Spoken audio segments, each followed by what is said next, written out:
Wala si Bar Kotse ng Kotse man. Humanda kayo sa akin. Anong bagay sa inyo? Gilmon, yan. Tatlong character and change his voice. Gilmon, Digivolves. To Qualmon. Qualmon, Digivolves. To Mega Qualmon.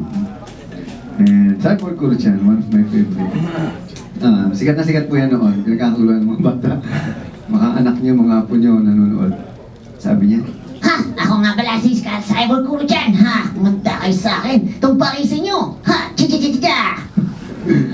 and a lot more. Hindi ko na po gagawin. Audiobooks. I did a lot of audiobooks.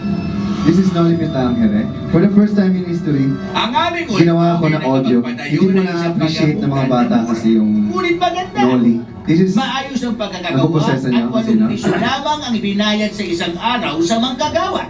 The pride is At like yan that. ang dapat tularan. Ang mga Indio, matuto lang ng kaunti ay tinuturing ng isang doktor ang sarili, lalo na yung nakabunda sa Europa. Tinangkang putulin ng alkalde ang sinasabi ni Padre binuhay ko po talaga yung dahil karakter ni Padre Damaso. And also, Ibarra. Crisostomo Ibarra. Nagpatuloy pa rin ang pari. Ang mga magulang ng mga yan ay pinarurusahan na gayong buhay pa at sila'y nakamamatay sa Yung pagiging bilangguhan. sarcastic ng mga pride. Si Ibarra ay hindi nakapagpigil nang banggitin ni Padre Damaso ang ukol sa kanyang ama.